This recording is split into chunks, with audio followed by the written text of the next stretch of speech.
Ya no sirves para nada, mamá. Eres una carga que no podemos seguir soportando. Estas fueron las palabras que Ramón Morales le gritó a su madre de 74 años, mientras firmaba los papeles que la internarían a la fuerza en un asilo. Esperanza Morales, la mujer que había sacrificado toda su vida construyendo esa casa con sus propias manos y criando a ese mismo hijo, se quedó en silencio mientras las lágrimas rodaban por sus mejillas arrugadas. Pero lo que Ramón no sabía era que esas palabras crueles se convertirían en el combustible de la venganza más dulce que una madre abandonada podría tomar. Durante 50 años, Esperanza había sido el pilar de esa familia. Había trabajado día y noche como costurera para pagar cada ladrillo de esa casa en el barrio San Rafael de Guadalajara. Había criado sola a Ramón después de que su esposo los abandonara. Le había pagado la universidad y le había entregado todo su amor incondicional. Pero cuando Ramón se casó con Mónica, una mujer ambiciosa que veía en la casa familiar una oportunidad de oro, todo cambió para siempre. «No entiende nada de la vida moderna», susurraba Mónica a su esposo.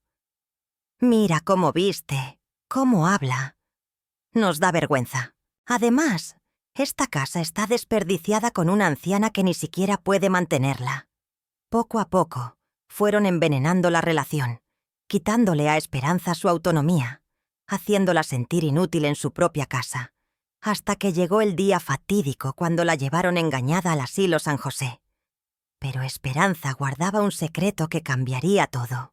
En 1995, cuando comenzó a sospechar las intenciones de su nuera, había visitado discretamente una notaría y había registrado un documento que garantizaba su uso vitalicio de la propiedad. Un papel que Ramón y Mónica jamás imaginaron que existía y que se convertiría en su perdición. Durante 6 meses en el asilo, mientras Ramón y Mónica vendían sus muebles y planeaban vender la casa, Esperanza planeó meticulosamente su regreso. Con la ayuda de su vecina más querida, de su nieta Lucía, y de una joven abogada que trabajaba como voluntaria en el asilo, Esperanza se preparó para el momento más importante de su vida. El día que regresaría a su casa para reclamar lo que era suyo y demostrar que las palabras que la habían destruido se convertirían en el arma de su victoria más gloriosa. Queridos amigos de Roteiros Incribles, la última verdad, soy María Elena, y hoy les traigo una historia que me llegó directamente del corazón de una familia de Guadalajara, México. Es la historia real de una mujer valiente que nos enseña que nunca es demasiado tarde para defenderse y que la sabiduría de los años puede ser el arma más poderosa contra la injusticia. Esta es la historia de Esperanza Morales, una mujer de 74 años que vivió la traición más dolorosa que puede existir, el abandono de un hijo. Pero también es la historia de cómo el amor propio y la dignidad pueden triunfar sobre la crueldad, y cómo a veces las personas que más nos lastiman nos dan, sin saberlo, la fuerza necesaria para levantarnos más altas que nunca. Antes de comenzar este relato que los emocionará hasta las lágrimas, quiero pedirles 3 favores muy especiales. Primero, si esta historia toca su corazón como ha tocado el mío, por favor denle me gusta a este video. Esto nos ayuda enormemente a llevar estas historias reales a más familias que necesitan escuchar mensajes de esperanza y fortaleza. Segundo, suscríbanse a nuestro canal y activen la campanita de notificaciones. Cada semana les traemos historias verdaderas que nos recuerdan el valor de la familia, el respeto a nuestros mayores y la importancia de nunca rendirse ante la adversidad. Y tercero, en los comentarios, cuéntenme desde qué país y ciudad nos están viendo. Escriban, te veo desde su país, su ciudad. Y si conocen a alguien que haya pasado por una situación similar, o si esta historia les recuerda a una persona especial en su familia, por favor compártanmelo. Sus historias son el alma de nuestra comunidad.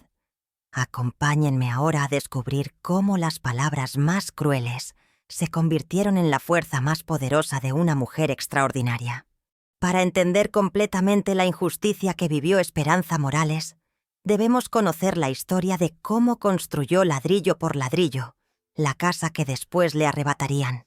Era 1973, cuando Esperanza, con apenas 28 años y un hijo de 5 años, se quedó sola después de que su esposo Manuel decidiera abandonarlas para irse con otra mujer más joven.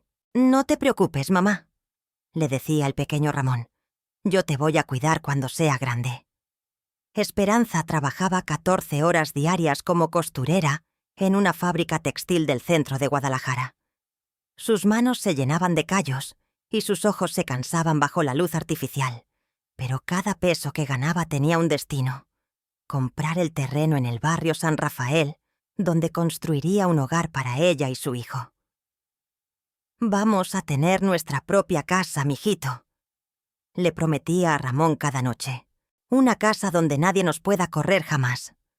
Los fines de semana, Esperanza se convertía en albañil, plomero y electricista. Aprendió a mezclar cemento viendo a los trabajadores, cargaba ladrillos que pesaban más que ella, y poco a poco fue levantando las paredes de su sueño. Los vecinos la admiraban. «Esa mujer tiene más fuerza que 10 hombres juntos», comentaban. Ramón la ayudaba como podía, pasándole herramientas y materiales, creando recuerdos que años después él olvidaría por completo. En 1978, después de 5 años de trabajo incansable, Esperanza finalmente pudo mudarse a su casa. Era modesta pero hermosa. 3 recámaras, una sala, una cocina amplia y un pequeño patio donde plantó las flores que tanto amaba. «Esta casa está hecha con amor y sacrificio», le decía a Ramón, que ya tenía 10 años. «Cuando seas grande y tengas tu propia familia, siempre será tu hogar también». Durante los siguientes años, Esperanza siguió trabajando para darle a Ramón la mejor educación posible. Le pagó uniformes, libros, clases extras de inglés y hasta una computadora cuando comenzó la preparatoria. La casa se llenó de fotografías de graduaciones, certificados de honor y recuerdos de una familia que parecía unida para siempre. Cuando Ramón entró a la universidad para estudiar administración de empresas, Esperanza vendió sus pocas joyas para pagar la colegiatura. «Mi hijo va a ser profesionista», les decía orgullosa a las vecinas. «Todo lo que he trabajado vale la pena si él puede tener un futuro mejor que el mío». Ramón se graduó con honores en 1995 y Esperanza lloró de felicidad el día de su graduación. Fue precisamente en 1995 cuando Ramón conoció a Mónica en su primer trabajo. Ella era secretaria ejecutiva, una mujer ambiciosa de 25 años que inmediatamente puso sus ojos no solo en Ramón, sino en la casa que su madre había construido. «¿Qué casa tan grande para una sola persona?», fue lo primero que comentó cuando Ramón la llevó a conocer a Esperanza. Al principio, Mónica fue encantadora con Esperanza. La llenaba de elogios, la ayudaba en la cocina y hasta le llevaba regalos. «Qué suerte tiene Ramón de tener una madre tan trabajadora», le decía. Esperanza, hambrienta del cariño que había perdido con la partida de su esposo, recibió a Mónica como a la hija que nunca tuvo. Ramón y Mónica se casaron en 1997 en una boda hermosa que Esperanza pagó vendiendo un pequeño terreno que había comprado años atrás como inversión. La ceremonia se celebró en el patio de la casa familiar, decorado con las flores que Esperanza había cultivado durante décadas. «Ahora somos una familia completa», pensaba Esperanza mientras veía bailar a los novios. Pero lo que Esperanza no sabía era que durante la luna de miel en Cancún, Mónica ya había comenzado a plantar las primeras semillas de veneno. «Mi amor, tu mamá ya está muy mayor para vivir sola en una casa tan grande. ¿No crees que sería mejor que la vendiéramos y le compráramos un departamentito más pequeño? Con lo que sobre, podríamos poner nuestro propio negocio». Ramón, cegado por el amor, comenzó a considerar la idea que eventualmente destruiría a la mujer que más lo había amado en el mundo. El cambio en Ramón no fue inmediato, sino gradual y calculado, como el veneno que mata lentamente. Mónica era una maestra de la manipulación psicológica, y durante los primeros años de matrimonio se dedicó pacientemente a cambiar la percepción que su esposo tenía de su madre. ¿Te has fijado cómo tu mamá repite las mismas historias una y otra vez?, le susurraba por las noches. Creo que está empezando a perder la memoria. Esperanza, que entonces tenía 55 años y gozaba de excelente salud mental, comenzó a notar cambios sutiles en el comportamiento de su hijo. Ramón ya no la escuchaba con la misma atención cuando le contaba sobre su día. Sus visitas se volvieron más cortas y formales. «Está ocupado con su nueva vida», se decía Esperanza, tratando de justificar lo que su corazón ya presentía. Mónica implementó su plan con paciencia diabólica. Comenzó a criticar pequeños detalles.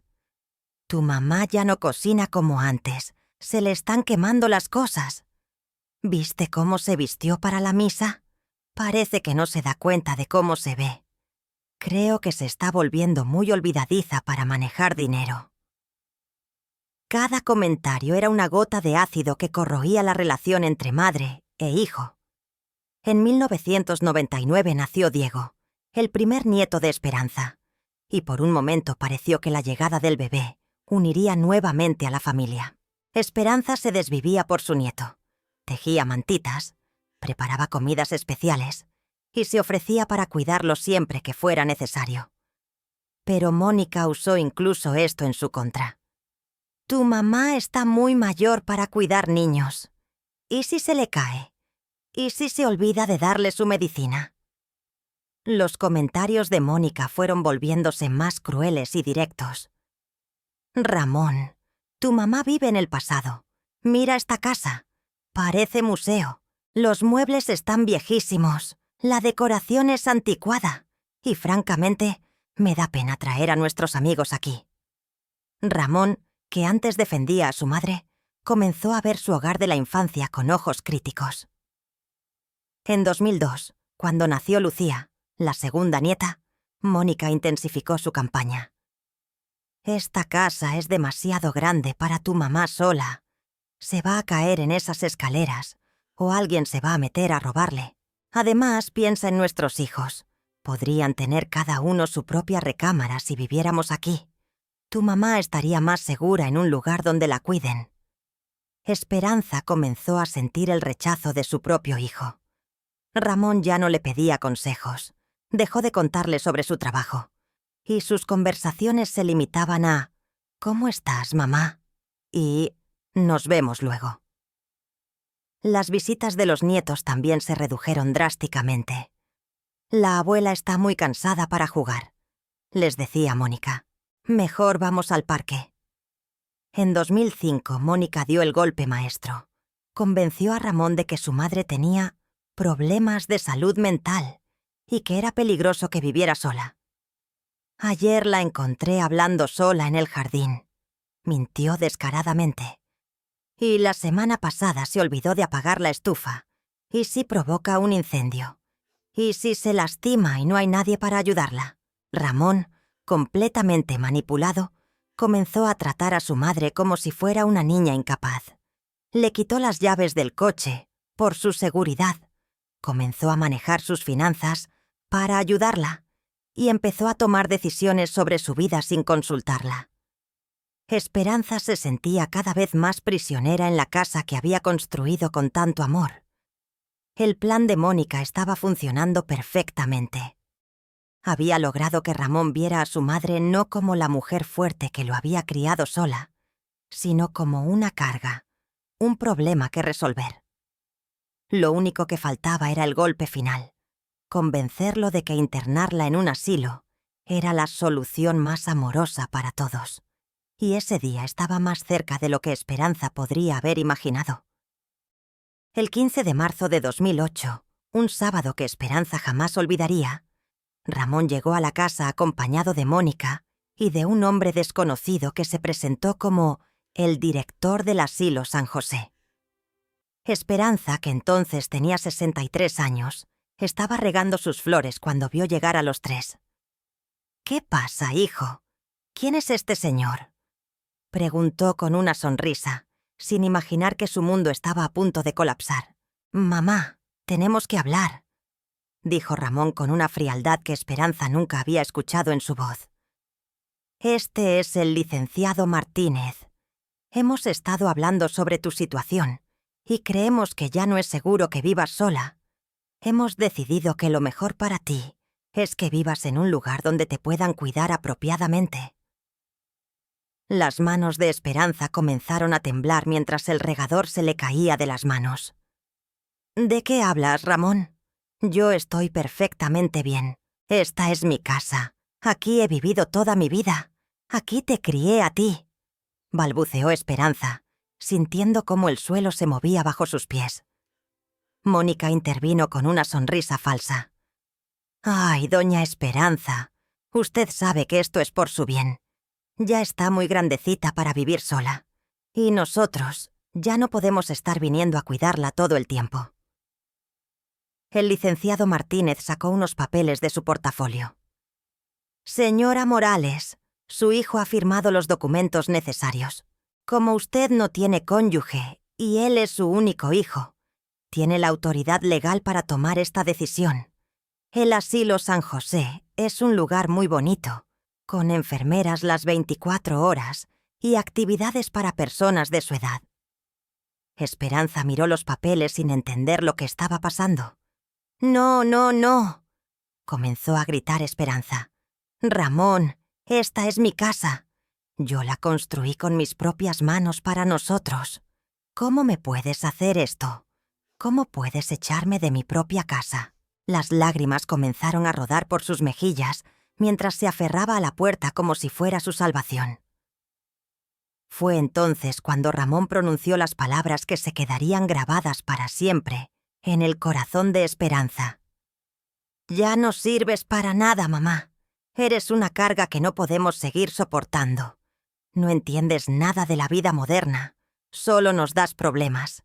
Es mejor para todos que te vayas». Cada palabra fue como un puñal directo al corazón de la mujer que había sacrificado todo por él. Mónica añadió su propio veneno. «Doña Esperanza, usted ya no está en condiciones de mantener esta casa. Mire cómo está todo. Los muebles viejísimos, las paredes necesitan pintura, el jardín está descuidado. Francamente, nos da pena que nuestros amigos vean cómo vive nuestra familia. En el asilo estará mucho mejor». Esperanza trató de resistirse, pero el licenciado Martínez le explicó que los papeles ya estaban firmados y que si no cooperaba, tendrían que llamar a la autoridad. «Es solo temporal», mintió Ramón, «hasta que encontremos una solución mejor». Esperanza sabía que era mentira, pero se sentía tan traicionada y débil que ya no tenía fuerzas para pelear. Mientras empacaba sus pocas pertenencias en una maleta vieja, Esperanza recordó todas las veces que había trabajado doble turno para pagarle los estudios a Ramón, todas las noches que se había desvelado cuidándolo cuando estaba enfermo, todos los sacrificios que había hecho por amor. «¿Para esto crié a este hijo?», se preguntaba entre sollozos. En el coche camino al asilo, mientras veía por la ventana la casa que había sido su vida entera, Esperanza hizo una promesa silenciosa. «Las palabras que me dijeron hoy me destruyeron, pero no me van a vencer. Algún día van a lamentarse de haber humillado así a la mujer que más los amó». No sabía cómo, pero en lo más profundo de su corazón, sabía que esa no era el final de su historia. El asilo San José era un lugar gris y frío, que olía a desinfectante y a soledad. Esperanza fue asignada a una habitación que compartía con 3 señoras más, cada una con su propia historia de abandono familiar. Su cama era la que estaba junto a la ventana, desde donde podía ver un pequeño patio con una fuente seca y bancos de concreto donde los residentes se sentaban a recordar mejores tiempos. Los primeros días fueron devastadores. Esperanza lloraba en silencio por las noches, aferrándose a la fotografía de Ramón en su graduación que había logrado traer consigo. ¿Cómo pude criar a un hijo tan cruel?, se repetía una y otra vez. Las enfermeras trataron de consolarla. «Es normal, doña Esperanza. Todos pasan por lo mismo al principio. Ya verá que se vas a acostumbrar». Durante las primeras semanas, Esperanza esperaba que Ramón viniera a visitarla, que se arrepintiera de su decisión, que le dijera que todo había sido un malentendido. Pero los días pasaban y solo recibía visitas de su vecina más querida, Consuelo Hernández, una mujer de 68 años que había sido como una hermana para ella durante 30 años. «No puedo creer que Ramón te haya hecho esto», le decía Consuelo durante sus visitas dominicales. «Después de todo lo que hiciste por él. Pero no te preocupes, Esperanza. Yo estoy cuidando tu casa. Riego tus plantas y me aseguro de que todo esté bien». Fue Consuelo quien le contó la terrible verdad. Ramón y Mónica ya habían comenzado a vender los muebles de la casa. La noticia fue como recibir una segunda bofetada. «Están vendiendo todo, Esperanza», le susurró Consuelo con lágrimas en los ojos. «La sala que tanto te gustaba, el comedor donde celebramos tantas Navidades, hasta la mecedora donde cargabas a tus nietos. Y escuché a Mónica diciéndole a una vecina que pronto van a poner la casa en venta». Fue entonces cuando algo cambió dentro de Esperanza. La tristeza comenzó a transformarse en una determinación férrea que no había sentido en años. «No van a salirse con la suya», murmuró mientras apretaba los puños. «Esa casa la construí yo, ladrillo por ladrillo, peso por peso, y tengo algo que ellos no saben que tengo». Esa misma noche, Esperanza recordó algo crucial. En 1995, cuando Mónica recién había llegado a la familia y ella comenzó a sospechar sus intenciones, había visitado la notaría del licenciado Pérez para protegerse. Había registrado un documento de uso vitalicio de la propiedad, algo que le garantizaba el derecho de vivir en su casa hasta el día de su muerte, sin importar quién fuera el dueño legal. Al día siguiente, Esperanza le pidió a Consuelo que trajera a su nieta Lucía, que ahora tenía 6 años, para una visita especial. Cuando la niña llegó, Esperanza le susurró al oído: «Mi amor, la abuela necesita que le hagas un favor muy importante. ¿Te acuerdas de la cajita dorada que tengo en mi tocador? Necesito que le pidas a la señora Consuelo que me la traiga, pero que no le diga nada a tu papá ni a tu mamá. ¿Puedes guardar este secreto?». Una semana después, Consuelo llegó con la cajita dorada que contenía el tesoro más valioso de Esperanza: los documentos originales de la construcción de la casa, los recibos de todos los pagos que había hecho, y lo más importante, el acta notarial de uso vitalicio, firmada en 1995. «Aquí está tu salvación», le dijo Consuelo al ver los papeles.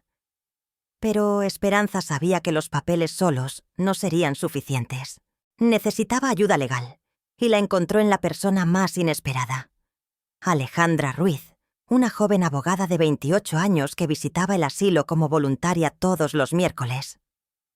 Cuando Esperanza le contó su historia y le mostró los documentos, Alejandra no pudo contener su indignación. «Doña Esperanza, lo que le hicieron es un abuso elder y además ilegal. Con estos papeles podemos no solo recuperar su casa, sino también demostrar que su hijo cometió fraude. ¿Está dispuesta a luchar?». El 15 de marzo de 2009, exactamente un año después de ser internada en el asilo, Esperanza Morales regresó a su casa para la confrontación que cambiaría todo. Alejandra había planeado meticulosamente el momento. Sería un sábado por la mañana, cuando Ramón y Mónica estuvieran en casa, y habían invitado a varios vecinos como testigos. Esperanza se vistió con su mejor vestido azul, se peinó cuidadosamente y se miró al espejo. «Hoy recupero mi dignidad». A las 10:00 de la mañana, un taxi se detuvo frente a la casa del barrio San Rafael. De él bajaron Esperanza, Alejandra, Consuelo y la pequeña Lucía, quien había insistido en acompañar a su abuela en este día tan importante. Los vecinos, que ya habían sido discretamente informados por Consuelo, comenzaron a salir de sus casas para presenciar lo que estaba a punto de suceder. Ramón y Mónica estaban desayunando tranquilamente cuando escucharon el timbre. «¿Quién será tan temprano?», se quejó Mónica. Cuando Ramón abrió la puerta y vio a su madre parada ahí con una sonrisa firme, palideció completamente. «¿Qué haces aquí, mamá? ¿Cómo saliste del asilo?» «Vine a recuperar lo que es mío», respondió Esperanza con una voz que Ramón nunca había escuchado. Fuerte, segura, imponente. Mónica apareció detrás de su esposo con cara de pocos amigos. «Doña Esperanza, usted no puede estar aquí. Esta ya no es su casa. Nosotros vivimos aquí ahora». Alejandra dio un paso adelante. «Permítanme presentarme. Soy la licenciada Alejandra Ruiz, abogada de la señora Morales, y vengo a informarles que han cometido un fraude grave contra mi cliente». «¿Fraude? ¿De qué habla?», balbuceó Ramón, cada vez más nervioso. Esperanza sacó los papeles de su bolso y los mostró ante la creciente multitud de vecinos que se había reunido. «Ramón, cuando tú tenías 30 años y trajiste por primera vez a esta mujer a mi casa, yo ya sabía qué tipo de persona era. Por eso fui a la notaría y registré un documento de uso vitalicio de esta propiedad». Alejandra explicó en voz alta, para que todos los vecinos escucharan. «El documento de uso vitalicio significa que la señora Morales tiene el derecho legal de vivir en esta casa hasta el día de su muerte, sin importar quién sea el dueño en los papeles. Cualquier intento de desalojarla o vender la propiedad sin su consentimiento es ilegal y constituye fraude». Mónica, furiosa, gritó: «Eso no puede ser cierto. Nosotros ya vendimos los muebles. Ya tenemos un comprador para la casa». Fue exactamente lo que Alejandra esperaba escuchar. «Perfecto, señora. Acaba de confesar públicamente que han vendido propiedades que no les pertenecían y que han planificado vender una casa de la cual no tienen derecho de disposición. Todos estos vecinos son testigos». Esperanza se dirigió entonces a su hijo con la voz más firme de su vida. «Ramón, tú me dijiste que ya no servía para nada, que era una carga. Pues hoy te voy a demostrar que esta vieja inútil es más inteligente que tú y tu esposa juntos. Esas palabras que me dijeron para destruirme se han vuelto mi fuerza. Cada insulto, cada desprecio, cada lágrima que me hicieron derramar, todo eso me dio el valor para luchar». La pequeña Lucía corrió hacia su abuela y la abrazó fuertemente. «Abuela, sabía que ibas a ganar. Te extrañé tanto». Los vecinos comenzaron a aplaudir y la señora García, de la casa de enfrente, gritó: «Bien hecho, Esperanza. Era hora de que les enseñaras quién manda en tu propia casa». Ramón y Mónica se quedaron mudos, comprendiendo que habían sido derrotados completamente. Alejandra entregó a Ramón una orden judicial. «Tienen 48 horas para devolver todos los muebles que vendieron o compensar económicamente su valor. Además, están prohibidos de entrar a esta propiedad sin autorización expresa de la señora Morales. Si violan esta orden, enfrentarán cargos criminales por fraude y abuso de adulto mayor». Esperanza miró por última vez a su hijo. «Ramón, te perdono porque eres mi sangre, pero de ahora en adelante tendrás que ganarte mi respeto nuevamente. Las palabras que creían que me destruirían se volvieron el arma de mi victoria más grande. Hoy, 5 años después de esa mañana victoriosa del 15 de marzo de 2009, Esperanza Morales vive nuevamente en la casa que construyó con sus propias manos, rodeada del amor de sus vecinos y de su nieta Lucía, quien la visita todos los días después de la escuela. La casa ha recuperado su calidez y alegría. Las flores del jardín están más hermosas que nunca. La cocina vuelve a llenarse del aroma de comidas preparadas con amor, y la sala resuena otra vez con risas y conversaciones. Ramón y Mónica se divorciaron 6 meses después del incidente. Las presiones legales y económicas destruyeron su matrimonio. Ramón ha intentado varias veces reconciliarse con su madre, pero Esperanza, aunque lo ha perdonado, mantiene una distancia prudente.